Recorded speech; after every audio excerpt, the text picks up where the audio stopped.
If you don't submit to control, if you're a radical, you're less likely to be loved. You're not fitting in with society. You're viewed as an outsider. There's a lot of social prohibitions about the outsider and the person who's going to upset things. From the time we're very young, we're taught to, worship authority basically because that's our key to survival as young children. But as adults, we never go through the rites of passage that tell us how to methodically think for ourselves, and thus we're always in a state of extended adolescence. Well, we take all this stuff, whether it's the television or it's the enculturation, the schoolyards, the teachers, we take this whole system, we put it into our unconscious mind. And it is the G-I-G-O that comes out, garbage in, garbage out.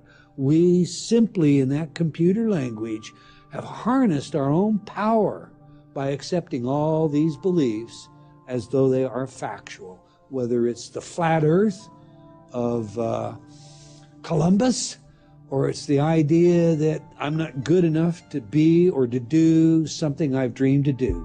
To the degree that the individual loses a sense of what freedom really means for himself, mind control is working. This is the constant battle and the struggle. What does my freedom mean to me? What is it? How deep does it go? How far-reaching is it? Individuals come already with their rights. They're born with their rights. They're inherent. They're hardwired. They're hardware. It's tragic. They've lost their sense of the importance of the individual. Each individual. We're not animals. We're individuals. We're created in the image of God. And so what you have is everybody's born into this control structure. Everybody's born into authority. Everyone's born into this situation. But just because you have an authority making decisions for you at some point when you're very young, too young to take care of yourself, doesn't mean you should always cater to authority your whole life.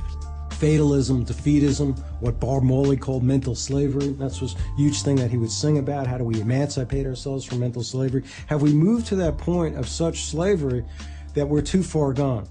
And just kind of letting it all flow by and being apathetic about it just gets you in a position of being controlled. There are some people that don't care. There are some people that don't know and don't want to know. It is very frightening. If you really look at it, you would be left with the understanding that you were obligated to do something about it.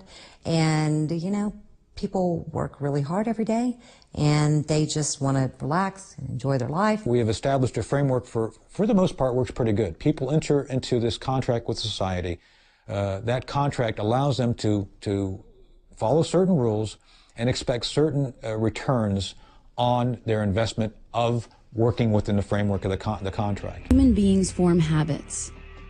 At some point in our lives, many of us realize that the lives we are living are not those which we have imagined, but rather lives reflecting others' imaginations, as if we have been unwitting actors in someone else's script. Are we acting out the artificial roles created by others who have successfully harnessed our minds through our habits?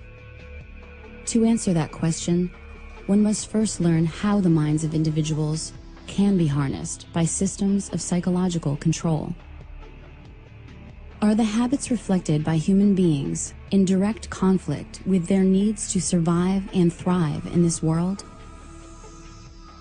The enormous implications deter many of us from asking these simple questions and finding answers relevant to our daily lives. If we don't resist all of the different information that comes our way and weigh it and use our own mind instead of what somebody else wants us to think, eventually society would become nothing more than automatons, robots. The establishment it's protected itself unless you submit to the saturation indoctrination and adopt all its values. You can't get in. Everyone needs to find out and really think about it. What is going too far? Because all of this is happening so fast, you need to be ahead of the game. They're ahead of the game. Humans subjugate themselves to control because they're born into it. And the tyrants and the social engineers know how to incrementally begin to slowly ratchet up the manipulation, the domination, the oppression, so that people never really recognize it coming. It's the old analogy of the frog in the boiling pot. You throw a frog into a boiling pot, folks in Louisiana will tell you this, a bullfrog, he'll jump out. But if you put him in a cold pot, turn it on simmer, heat it up slow, he'll boil, and he'll never see it coming. Well, I think it has a lot to do with group collectivism, and like, go back to John Dewey, you know, he hated the individual. He hated the rugged individualism of Americans. They had to get rid of that. And so I think that when you've been reduced to a member of the group, the collective, whether it's through sensitivity training that teachers have to go through, or whether, you know, it's in your own community, like we have a community-oriented policing system, you know, where they give you a medal if you do a good deed. Well, you know, you're part of the collective with the police. I would say in the next 50 years, if large numbers of people don't become consciously resistant to the overall mind control exerted on society, we're going to see many more people who really truly resemble androids. People induce this themselves by looking out at the world and saying, it's too dangerous for me to tell the truth or to say what I really believe or express how I really feel. It's much better if I fabricate a completely synthetic personality that's going to sit back here and remain passive. That's how it works. The idea of short-term gain, basically giving up freedoms. Giving up freedoms is never a good idea. Since the dawn of time, small groups of human beings have instilled artificial circular limitations on the minds of their subjects through the procession of history.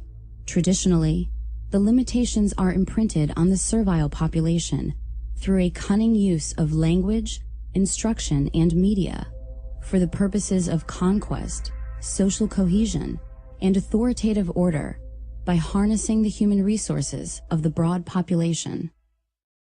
Human history reflects countless stories, regardless of what era you happen to live in, and the common thread throughout these stories is that of the struggle between the state, whatever its form, and the individual, the goal of which is to harness and subsume the individual, willingly or unwillingly, into its group collective.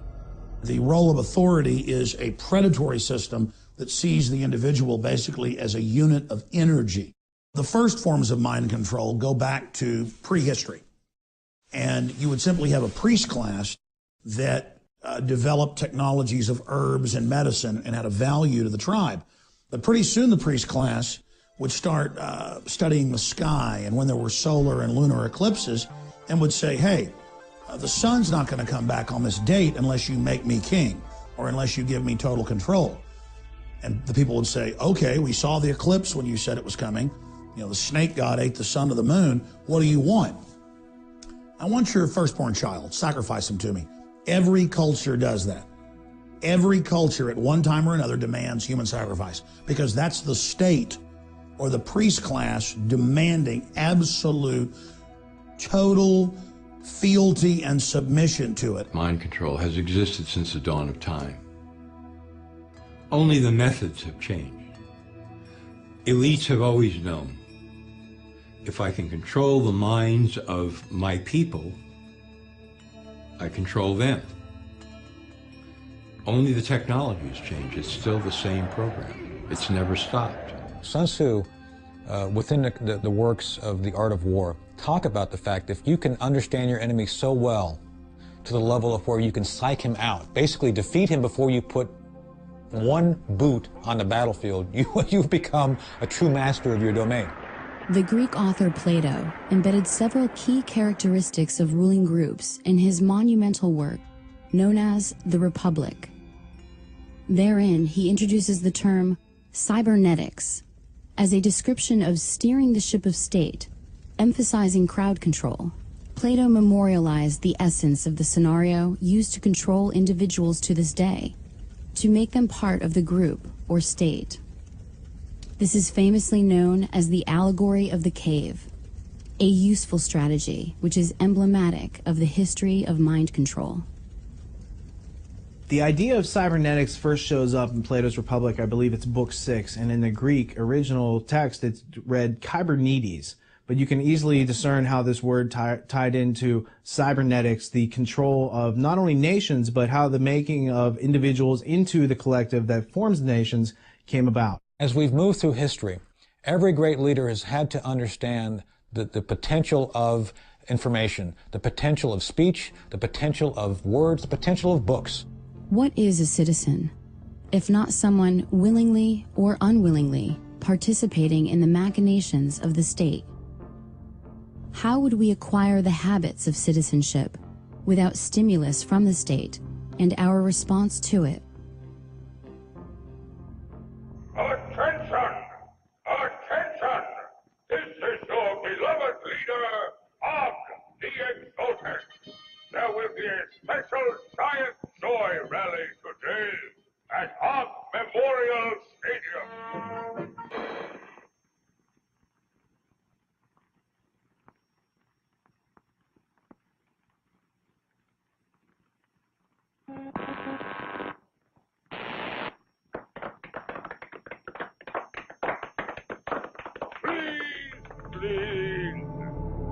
In an attempt to assist the state, a 14th century Italian named Niccolò Machiavelli crafted several books intended to help the ruling elite dominate their subjects with the most effective psychological warfare techniques available to the world at that time. And he was trying to convert the Medici family into hiring him to provide political advice. Conspiracy is the story of history. It's the story of plunderers taking care of people who produce. They claim to take care of them through government, which doesn't give you anything, it doesn't take away first. So it's not creating something out of nothing. It's very real what they're doing. They're taking your rights or taking some people's rights and adding more to someone else's rights. Concurrent to Machiavelli's efforts, the consequences of tyranny were sowing the seeds of liberty throughout Europe, with authors like Etienne de la Boétie of France leading individuals to consider their situations and discover effective means to achieving liberty for all.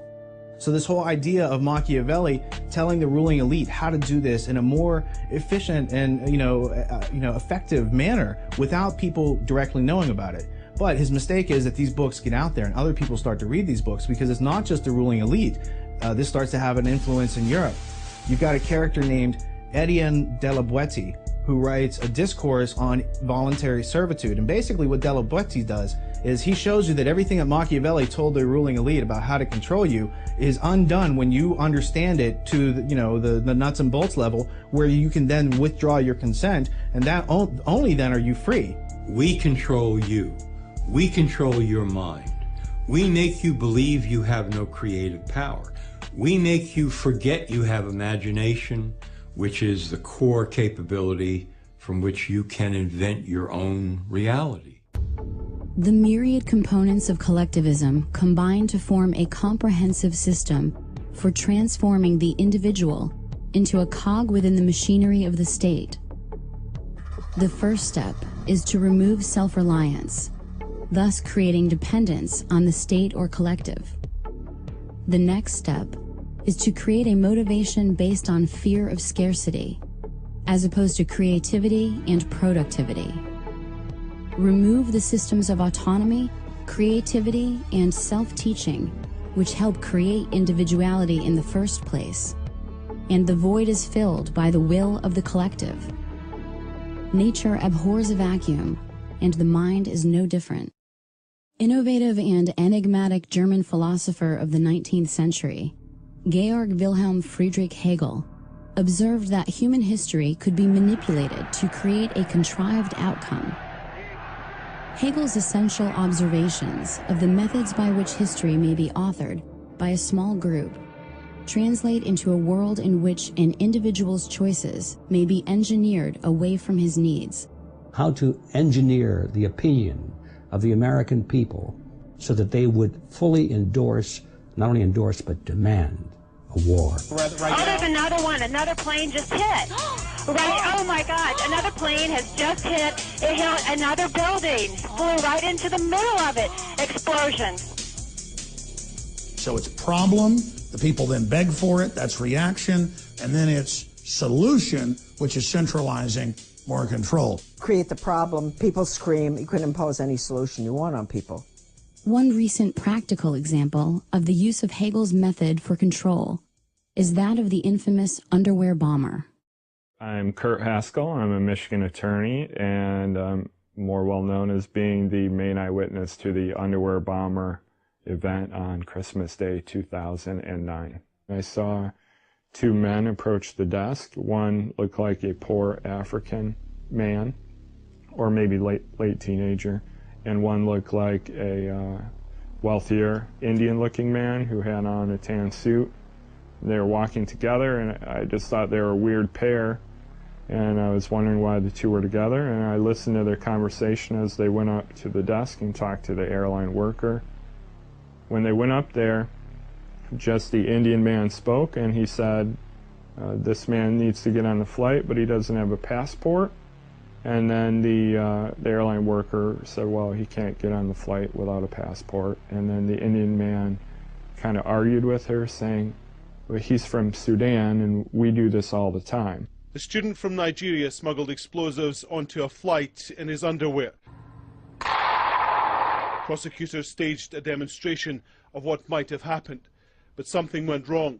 Abdul Muttalab's trousers burst into flames. Passengers and crew grabbed him. The plane landed safely. A source has confirmed that Farouk Muttalab is the son of Alhaji Muttalab, former chairman of one of Nigeria's biggest, wealthiest and most respected banks, First Bank of Nigeria. As soon as this happens, we see Mr. Chertoff all over the news and TV everywhere promoting these body scanning machines. But there are a few things we could do to make things better. First, we could deploy the scanning machines that we currently are beginning to deploy in the U.S. that would give us the ability to see what someone has concealed underneath their clothing. To meet agendas in conflict with the needs of individuals, the ruling class creates an artificial crisis to which the public reacts by begging for the ruling class to intervene. The ruling class then enjoys the plunder made possible by removing the self-reliance from individuals. Good morning, everybody. Today's hearing is the third in a series of subcommittee hearings focused on some of the causes and consequences of the 2008 financial crisis, a man-made economic assault on our country that is still foreclosing on homes, shuttering businesses, and driving unemployment. The combined philosophies of Thomas Malthus, Charles Darwin, and Herbert Spencer led to the development of social Darwinism. Social Darwinism grafted the concept of the survival of the fittest onto the larger social framework.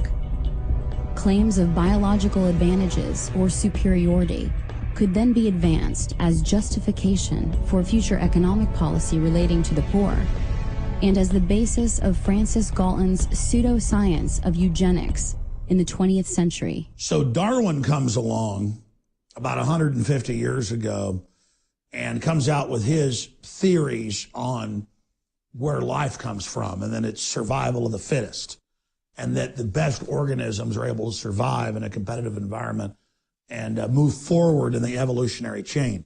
And whether that theory is correct or partially correct or totally wrong is a side issue.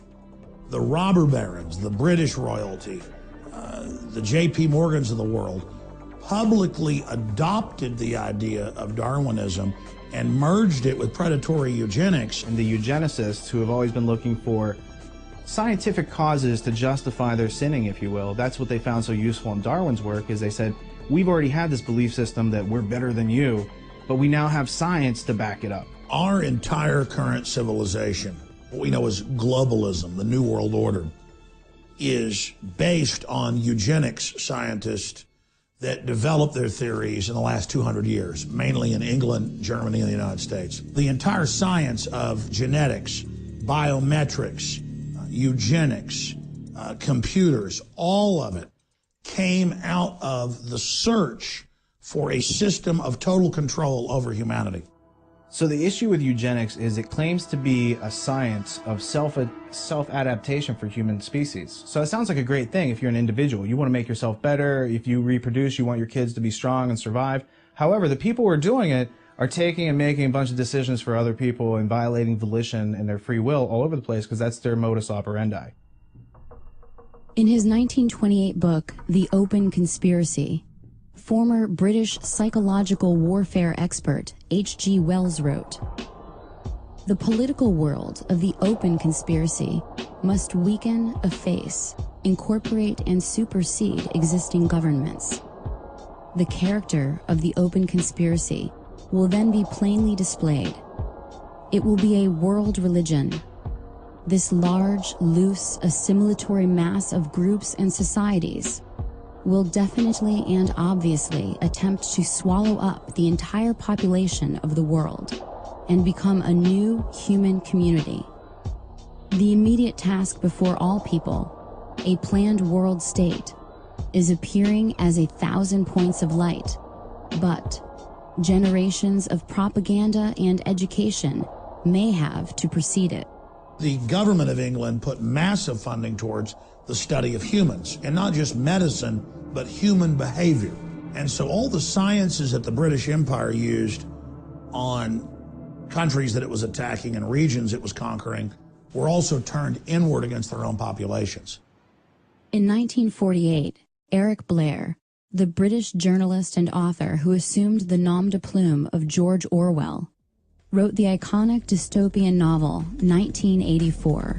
In it, Orwell outlined a collectivist future governed by technocrats, in which a Big Brother totalitarian state maintains control of society through constant panopticon-inspired surveillance, fueled by a perpetual war and emboldened by both covert and overt forms of mind control and mass persuasion. The premise of the panopticon, it was an architectural design that was set up to maximize the power of surveillance. So if the prisoners didn't know, they could never tell if they were actually being watched at any one time, so they would have to assume that they were always being watched. Through 1984, Orwell introduced the concept of newspeak into popular culture, a debased language structure that would suppress the ability of the masses to upset the power of the state by regulating their thoughts through an illusory police force known as the thought police. Orwell's notion of doublespeak demonstrated the cognitive dissonance inherent in tyrannical structures. As the meanings of the words change, the meaning in society is lost. And fortunately, we have been able to raise our standard of living without sacrificing the spiritual side of life, which means so much to the American family. Thomas Henry Huxley, the man known as Darwin's bulldog, produced a number of grandchildren, the two best known and most influential being Julian and Aldous Huxley. Sir Julian Huxley, an evolutionary biologist, was elected as the first Director General of the United Nations Educational, Scientific, and Cultural Organization, and also served as both Vice President and President of the British Eugenics Society. So the Huxley family is highly interesting because T.H. Huxley is the teacher over H.G. Wells, who becomes a famous protege. But Huxley's whole family is not only intermarried and working on these eugenics ideas themselves, but they have, he has a famous son and grandson and all sorts of famous cousins that tie into the Darwin-Wedgwood family. So notably, you have Aldous Huxley, who coins the phrase Brave New World in 1932 with his novel, which is really describing a technocratic future by which people are pharmaceutically drugged into loving their servitude. I think what is going to happen in the future is the dictators will find, as the old saying goes, that you can do everything with bayonets except sit on them. But if you want to preserve your power indefinitely, you have to get the consent of the ruled. And this they will do, partly by drugs, as I foresaw in Brave New World, partly by these new techniques of propaganda. They will do it by bypassing the sort of rational side of man and appealing to his subconscious and his deeper emotions and his physiology even, and so making him actually love his slavery. I mean, I think this is the danger, that actually people may be in some ways happy under the new regime, but they will be happy in a situation where they oughtn't to be happy. Leveraging the fact that the 20th century opened up numerous avenues for shaping and controlling the thoughts and behaviors of the population, the ruling elite contrived new ways of obscuring useful facts while peddling useless ideas to the American people. Advertising, in addition to fundamental changes in education, produced a population of non-thinkers whose false understanding of basic concepts instilled through public schooling led to generations of people who feel they are magically endowed with the ability to somehow attain knowledge without first observing the landscape of available, credible evidence. One such artifact of credible evidence which demonstrates that our lives are being scripted by the ruling class is a 1966 textbook authored by Georgetown professor Dr. Carroll Quigley, titled Tragedy and Hope, A History of the World in Our Time. In it, Quigley details a secret society, partially funded by central banker Lord Rothschild, enacted by Cecil Rhodes and led by Lord Alfred Milner, and the Round Table Journal of International Affairs, which Quigley terms the Milner Group. The first questions most people ask upon hearing of such a book are, why is it so important? And why do so few know about its existence? This is a key book. It's almost like the Rosetta Stone to decode everything they're doing. It's over 1,000 pages long with incredible, documentation in the bibliography of how this ruling elite based out of Britain is using a full spectrum dominance model to fund the communists, to fund the fascists, to fund the Democrats, to fund the Republicans, so that there looks like there's a choice, but everything really is moving towards collectivism for the general public, while the elite themselves are exempt from all their own rules. Once the power structure got all the best and brightest students of the world and put them through Rhodes Scholar type programs, not just in England, but in other nations, they could then control the brain trust and have a fully programmed new generation to take control of the governmental, corporate, and media systems to carry out the program. Their goal was to dominate all of those major power centers quietly behind the scenes.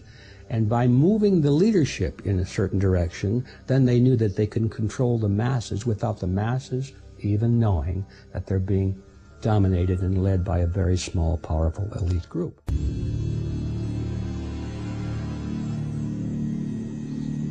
Although education has proven to be highly effective in controlling human behavior, more intensive research would need to be conducted away from the prying eyes of the public.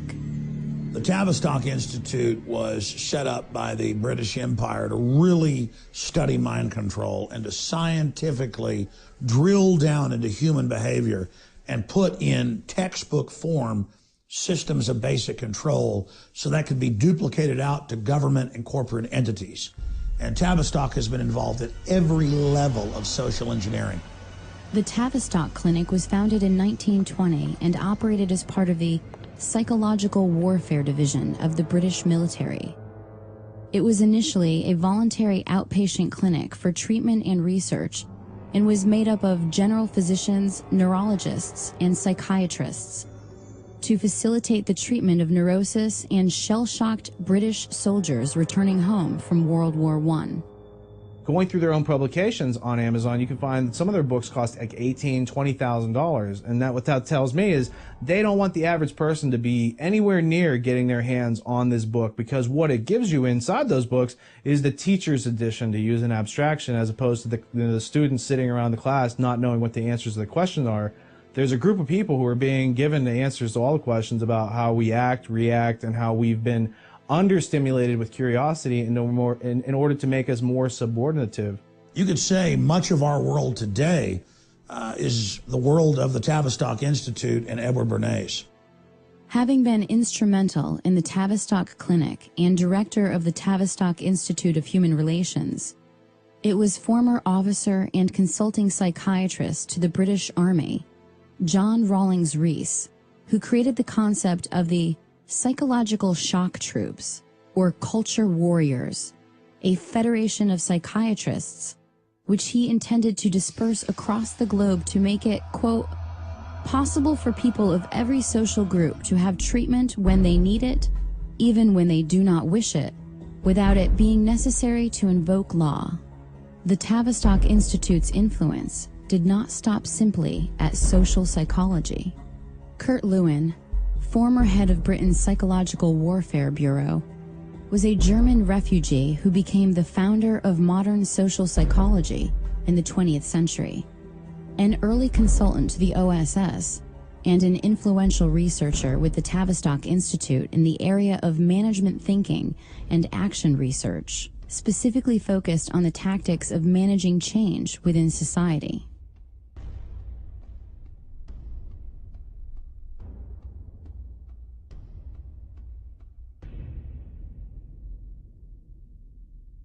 No organization of the size and scope of Tavistock can operate for long without ample funding.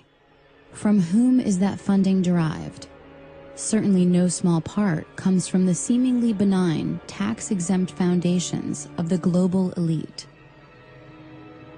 I was researching the Reese Committee back in like 1952, 1953, where they went in and investigated major foundations and some of their subversive activities. These foundations put an enormous amount of energy into controlling what is being taught at the schools and how it's being taught, and using schools basically to indoctrinate children to accept their station in life, to accept a collectivist future.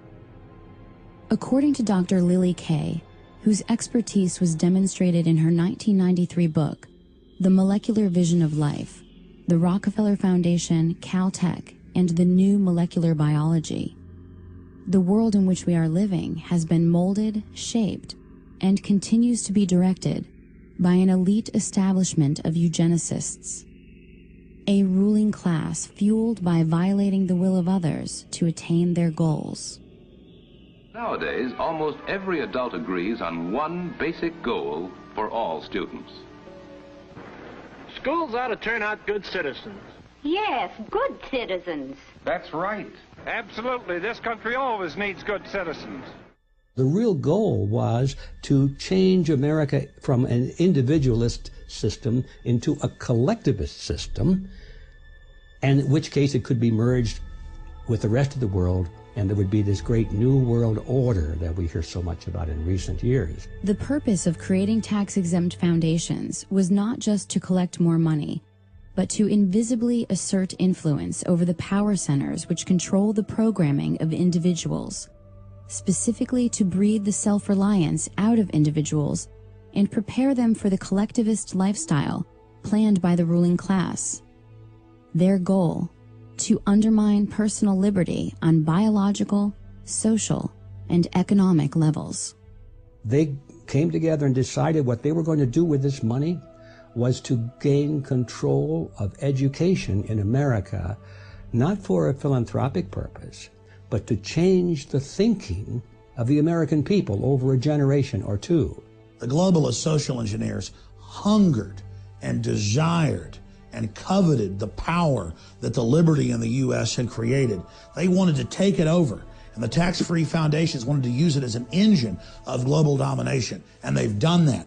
And the Reese committees were the only time when Congress stood up constitutionally and demanded all the big foundations come and testify and open their private books. And the Rockefeller, the Carnegie, the Ford Foundation, they all came and said, look, we're here under presidential directive from more than 50 years ago. We've been told to collectivize the United States, to merge it with the Soviet Union. We've been told to make America more compatible with authoritarian regimes, and we're just doing what we were chartered to do. Until the creation of language, brute force held the key to fear, and thus to the control of individuals through violence and physical aggression. With the innovation of language, the minds of individuals could be harnessed with ideas and beliefs, making less significant the physical dominance of previous generations. This is how, for example, men of small stature could keep otherwise brave and ferocious gladiators as household slaves, whose deaths could be used for profit and entertainment. Out of the ashes of World War II rose the specter of human experimentation in the form of the 1939 to 1945 exodus of Nazi intelligentsia to continue their research and experimentation under the protection of national security. After being denazified, they were given new identities to live among those against whom they had fought. We brought Werner von Braun over here and several other scientists, including those that were involved in concentration camp medical experiments, including mind control experiments. A lot of these guys were, as far as the State Department was concerned, war criminals. They were linked directly to the Nazis and therefore couldn't get visas, couldn't come into the United States. So the CIA set up this series of programs to route everybody around the State Department visa requirements, get them into the country.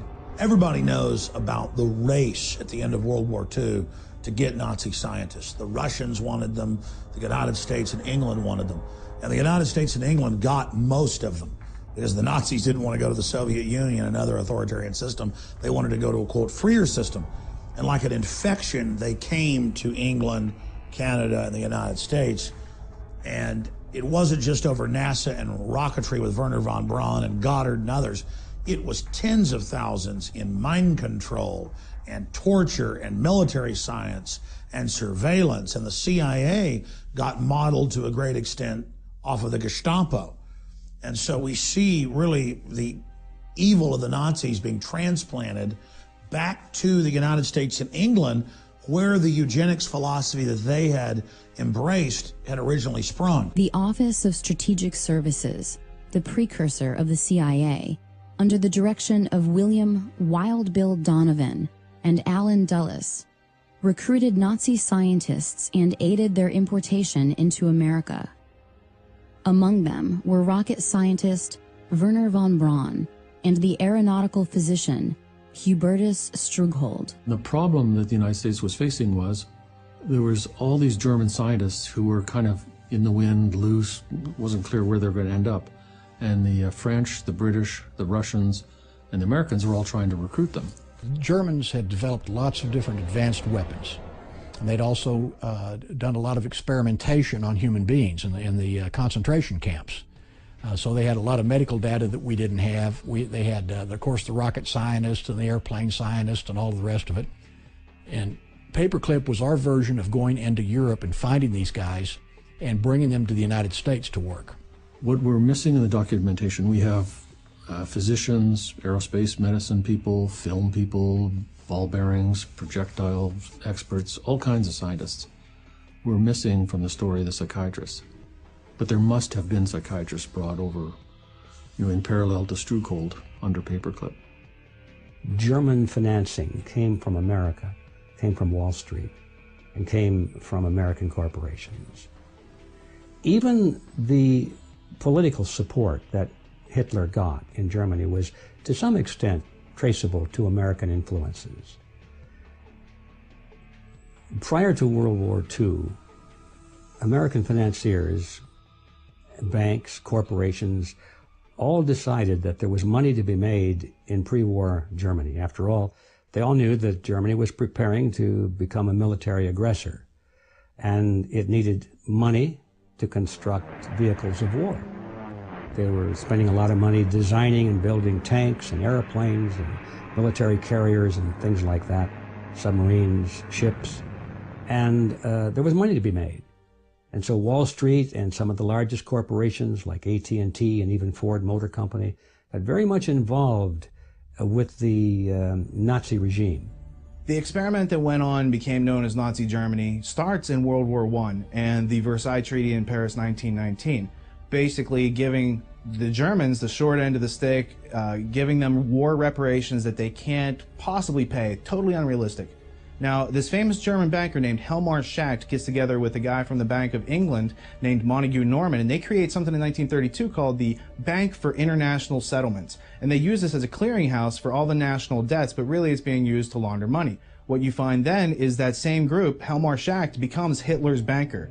So Hitler is totally financed by these people who are making their lives out of pulling the wool over other people's eyes. And at the same time, they want to have the National Socialist experiment to test out the Prussian education system that they're using and about to roll out all over the world. Following the 1945 completion of Operation Paperclip, the CIA created MK-Ultra, a top-secret mind control research project which was managed by Sidney Gottlieb under the direction of Alan Dulles. The program began in the early 1950s, was officially sanctioned in 1953, and officially terminated in 1973. The program engaged in many illegal, unethical, and immoral activities. In particular, it used unwitting U.S. and Canadian citizens as its test subjects, which led to controversy regarding its legitimacy. MK-Ultra involved the pioneering of many methodologies to manipulate individuals' mental states and alter brain functions, including the surreptitious administration of psychoactive drugs and other chemicals, hypnosis, sensory deprivation, isolation, verbal and sexual abuse, and other various forms of torture. When I interviewed John Marks about Search for the Manchurian Candidate, he said a very interesting thing to me. He had been given 10 boxes of CIA information on a Freedom of Information Act request, not his first. He had been trying to get this kind of information on the mind control program of the CIA in the 50s, 1950s, for a long time. And finally, as a kind of a sop, maybe even a joke, they gave him 10 boxes of materials that had nothing to do with the projects except the accounting data, the financial data, thinking that Marx wouldn't be able to do anything with it, and CIA would be perceived to have fulfilled the FOIA request. But Marx was too smart for them. He saw into the financial data and realized what he had his hands on. In 1994, President Clinton created the Advisory Committee on Human Radiation Experiments, which was tasked with investigating the instances of federally funded research using ionizing radiation on human beings. Based on the documents made available to the committee, they identified nearly 4,000 cases of human radiation experiments taking place between 1944 and 1974. This included a series of federally funded experiments in which unsuspecting hospital patients were injected with plutonium. Many details of MK-Ultra experimentation were disclosed during a public hearing before the advisory committee. I'm going to start. My name is Valerie Wolf. In listening to the testimony today, it all sounds really familiar. I am here to talk about a possible link between radiation and mind control experimentation that began in the late 1940s. The main reason that mind control research is being mentioned is because people are alleging that they were exposed as children to mind control, radiation, drugs, and chemical experimentation, which were administered by the same doctors who are known to have been involved in conducting both radiation and mind control research. Written documentation has been provided revealing the names of people and the names of research projects in statements from people across the country. It is also important to understand that mind control techniques and follow-ups into adulthood may have been used to intimidate these particular research subjects into not talking about their victimization in government research. People talk about MK-Ultra in two senses. It's kind of like an umbrella term for all mind control programs. But technically, it's just a specific program that ran from the 50s into the 60s. And it stopped in 64. Therefore, MK-Ultra could not be operational today. But something like MK-Ultra with a different name surely must be. And I don't think there's any doubt in my mind at all that clearly mind control methods are used at Guantanamo Bay. I mean, there's all the hallmarks of mind control. There's hooding, there's forced sitting positions, there's sensory deprivation, sleep deprivation, all kinds of attacking the person's belief system, sexualizing the interrogation, subjecting them to things that go against their religious faith, probably hallucinogens and drugs, can't document that, and waterboarding. So all the components of a mind control program are in place there. The hearings weren't really about that, and the women didn't have solid documentation, but they told the kind of stories that I hear over and over from mind control victims. So Claudia Mullen and Christine Nicola get up on the stand in Washington and they say, yes, radiation, but it was only one part of mind control experiments that we were subjected to by the U.S. government starting out when we were children. And then somebody on the committee said, from what I've been told by witnesses, pretty much, thank you very much, and now we move on to the next witness. Right. Like, let's pretend none of this took place. In the 19th century, Franz Mesmer's brand of hypnotism entertained countless audiences, which consequently evolved, both covertly and overtly, throughout the 20th century. CIA's Dr. George Estabrooks, a graduate of Harvard University and a Rhodes Scholar, finally created methods of reliable hypnotism, enabling its application to the science of social control. George Estabrooks was a Canadian-born psychologist whose career was at Colgate University in upstate New York. As early as 1943, in his textbook Hypnotism, he described in great detail, going back to the Second World War, taking Marines or other military people, using hypnosis and other programming on them to create a new personality. So he calls that Jones A and Jones B. And the new program personality would be given an assignment, which could be a career, penetration, any kind of assignment. And the out front regular person would have total amnesia, complete lack of knowledge of the assignment. Estabrooks was a leading authority on hypnosis, programming soldiers during World War II to act as couriers, who were not aware they were hypnotized operatives on a mission. In this manner, the OSS targeted political objectives through the covert methods of assassination and espionage, leveraging the science of hypnotism. Where hands-off hypnotic and pharmacological methods fail, the physical application of actual electrical stimulus directly to the brain becomes the next logical step. In 1964, Yale neuroscientist Jose Delgado implanted radio-controlled electrodes into the brain of an aggressive bull in an attempt to control its behavior in a ring with a matador. With the push of a button, Delgado himself was able to stop the bull in mid-charge. He didn't stop with the bull, but also conducted experiments on cats, monkeys, and even human test subjects. He had people as young as 11 he was doing this to. One was a 16-year-old girl, and there's pictures in his books where she's kind of staring off into space, vacant. Another she's strumming on a guitar. Another she's pounding on the wall, all based on what button he's pushing on the transmitter box. Delgado developed what he called a stimoceiver that allowed him to target specific emotions and regulate behavior by aiming radio stimulation at different regions of the brain.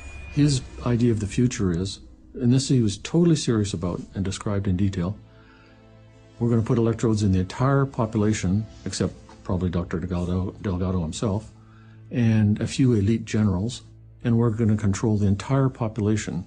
And this is not going to be fascism, this is going to be the next step in evolution. Dr. Donald Ewan Cameron was a Scottish-born psychiatrist who was president of the American Psychiatric Association from 1952 to 53, and later first president of the World Psychiatric Association. Cameron was directly involved in the brainwashing attempts of Central Intelligence Agency's top-secret MK-Ultra mind control program. Under directives from Sidney Gottlieb and funding from the CIA funneled through various front organizations, he spent years researching and experimenting with behavioral modification techniques. It was here that the CIA funded a series of experiments, severe experiments. The work was done by the Institute's then director, Dr. Ewan Cameron. It is the closest experimentation to brainwashing yet disclosed. His work, unprecedented in psychiatry, consisted of 3 areas which he called sleep therapy, psychic driving, and the ultimate depatterning. Dr. Maurice Dongier, current head of the Allen Memorial Institute. In his psychic driving, so-called type of therapy, he would give the patient intensive electric treatment in order to make the patient regress deeply, become forgetful, and then he would attempt to implant new ideas in the mind of the patient. Now, to a layman, it would appear that Dr. Cameron was trying to take the slate and wipe it clean, the slate being the mind. In other words, brainwashing. Exactly, that's a very good comparison. Brainwashing. Yes, if you like. Dr. Ewan Cameron was a MKUltra contractor. Officially, it says that he didn't have top secret clearance, but I'm sure that in fact he did.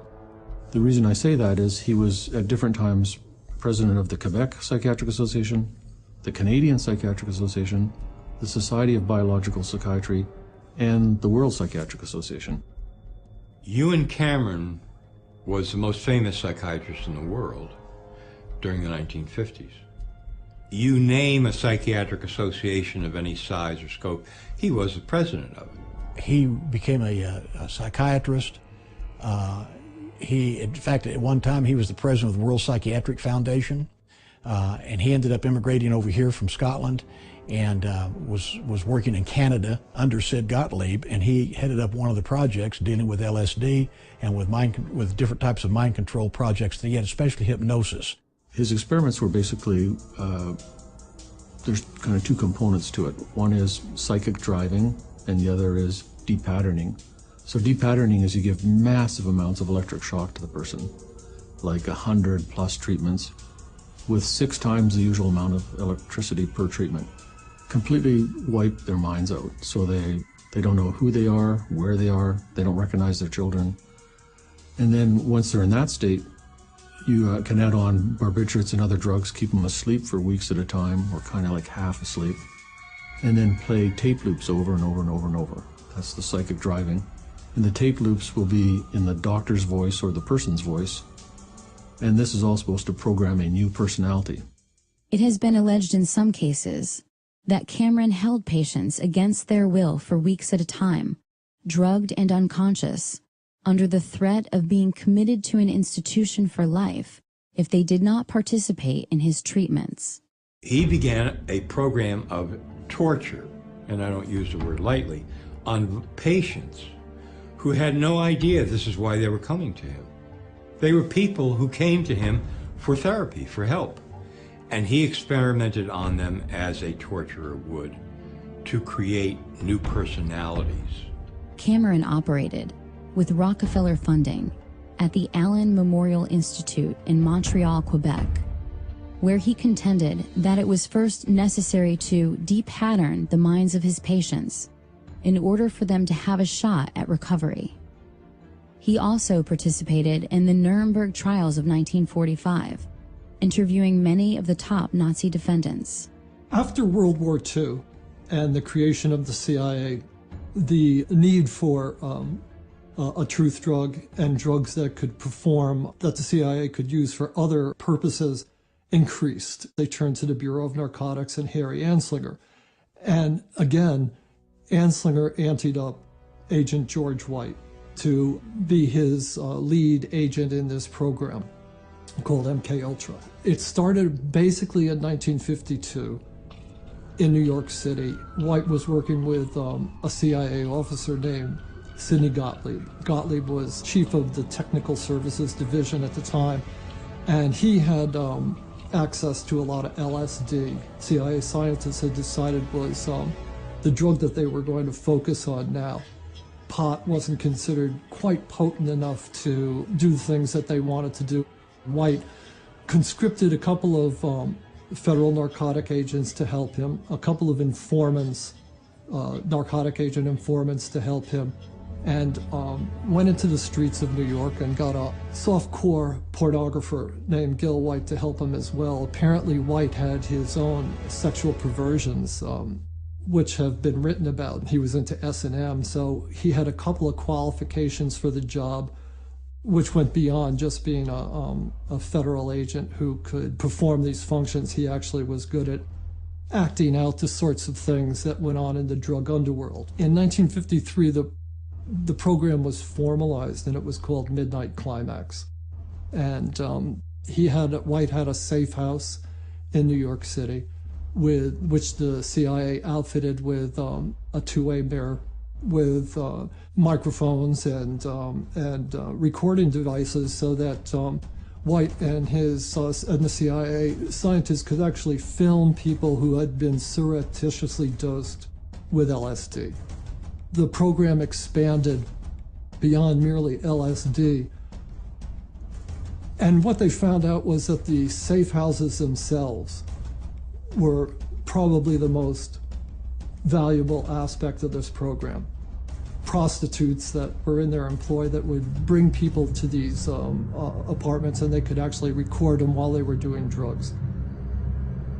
In 1960, the CIA opened another safe house in New York City. And I talked to the people who were running this safe house. And one of the narcotic agents said to me that they felt that the CIA was actually using this safe house when dignitaries were visiting the UN, or politicians were coming to New York City to talk to the mayor or state or even federal officials, that they were using filming them and potentially using the films for purposes of political blackmail.